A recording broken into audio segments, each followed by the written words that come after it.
নমস্কার, সবাই কেমন আছেন? আশা করি সবাই ভীষণ ভালো আছেন। তো আজ একটা নতুন রেসিপি নিয়ে চলে এসেছি। আর আমার চ্যানেলে কিন্তু এই রেসিপিটা ছাড়া নেই। আর এই রেসিপিটা না একদমই আলাদা। এই কাঁচা আম দিয়ে বানাবো চকলেট। এত সুন্দর লাগে এটা খেতে। আর এখন তো আমের সিজন, তো এইভাবে একবার চকলেটটা বানিয়ে দেখো, খুবই ভালো লাগে। তাহলে বেশি কথা না বলে ভিডিওটা স্টার্ট করা যাক। তার জন্য নিয়েছি এখানে কটা কাঁচা আম, তারপর ওর ছালটা ছাড়ানোর পর এটা আমি ছোট ছোট সাইজের কেটে নিচ্ছি। সবটা আমি ছোট ছোট সাইজের কেটে নেব। আর এই চকলেটটা না ভীষণই ভালো লাগে। দেখো, আমরা তো কোথাও বাইরে যাই, তবে এই চকলেটটা একটা মুখে ভরে নিলে ব্যাস টকটক ঝাল ঝাল খুবই দারুণ লাগে। আর কাঁচা আম তো সব সিজনে পাওয়া যায় না, ধরো এখনই পাওয়া যাচ্ছে। তো তার জন্য এটা আমি বানিয়ে রেসিপিটা আপনাদের সাথে শেয়ার করি। আর আজকে যে কাঁচা আমের ক্যান্ডিটা বানাচ্ছি সেটাতে আমি কোনো ফুড কালার ইউজ করব না। গ্রিন কালার যদি ইউজ করলে একদমই গ্রিন মতো আমের মতো চকলেট হয়ে রেডি হবে। তবে গ্রিন কালার ফুড কালারটা আমার খারাপ হয়ে গেছে, সেই জন্য আমি একদম নর্মালভাবে বানাবো। আমটা সব টুকরো করে কাটার পর ওটা আমি ধুয়ে নিয়েছি একবার। তার মধ্যে দিচ্ছি গোলমরিচ আর দুটো শুকনো লঙ্কা, তারপর দিচ্ছি চিনি আর দেবো কিছুটা বিট লবণ। বিট লবণ না দিলে এটার মধ্যে সাদা নুনটাও দিতে পারো। তো এটা বিট লবণ দিলে আর কি বেশি স্বাদটা বেশি ভালো লাগে।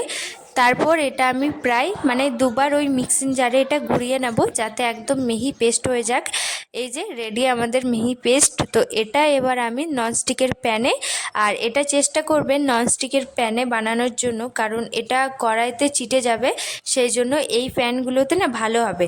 এই যে দেখতেই পাচ্ছেন কতটা মিহি পেস্ট হয়েছে, এইভাবেই কিন্তু করে নিতে হবে, তাছাড়া কিন্তু এটা দানা দানা হয়ে যাবে। এবার আমি ডাইরেক্ট এই কড়াইতে দিয়ে দিচ্ছি। আর এটার মধ্যে কোনো তেল ইউজ করব না। 2 চামচ মতো তেল লাগবে, সেটা পরে ইউজ করব। তারপর এটা একদম গ্যাসটা হাই করে দিতে হবে, আর পুরোপুরি এটা নাড়াচাড়া করতে হবে যতক্ষণ না এটার কালারটা চেঞ্জ হবে আর জলটা শুকিয়ে যাবে, ততক্ষণ কিন্তু এটা নাড়াচাড়া করতে হবে। অটোমেটিক দেখতেই পারছেন যে এটা কালারটা চেঞ্জ হয়ে যাচ্ছে। তো এইভাবেই এটা আমি নাড়াচাড়া করতে থাকবো যতক্ষণ না এটা জলটা শুকিয়ে যাবে, যতক্ষণ একটা জেলি জেলি মতো হয়ে যাবে, ঠিক সেই মতো করে নেব। দেখতেই পাচ্ছেন এটা পুরোপুরিটা হয়ে গেছে প্রায়। তারপর এটার মধ্যে আমি সাদা তেল ইউজ করছি, আবারও এটা নাড়াচাড়া করে নেব।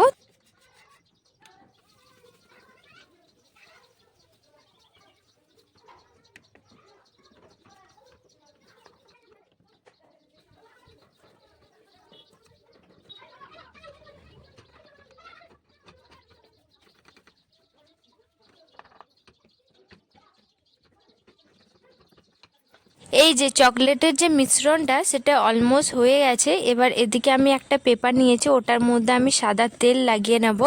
তারপর এটা আমি দিয়ে দেবো, ব্যাস। তারপর এটা কোনো ফ্যানের নিচে বা এটা রোদে দিলে কিন্তু ভালো হয়। তো বেশি হোক, এটা রোদে দিলে ভালো হবে, কারণ রোদে জলদিটা শুকিয়ে যাবে, জিনিসটা ভালো হবে। তো এটা আমি এইভাবে দিয়ে এটা একটু চাড়িয়ে নেব।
এবার এটা আমি একদিন রোদে দেব, তারপর এটা কিন্তু খুব সহজেই কাটা হয়ে যাবে। তো আমার এই রেসিপিটা আপনাদের কেমন লাগলো সেটা অবশ্যই কিন্তু কমেন্ট করে জানাবেন। ভালো লেগে থাকে লাইক শেয়ার করো, কমেন্ট করো। আবার আসছি পরের ভিডিওতে। আর এই যে আমের যে চকলেটটা, একদিন এটা শুকিয়ে যাওয়ার পর চাকুর সাহায্যে কিন্তু ছোট ছোট সাইজের কেটে নেব।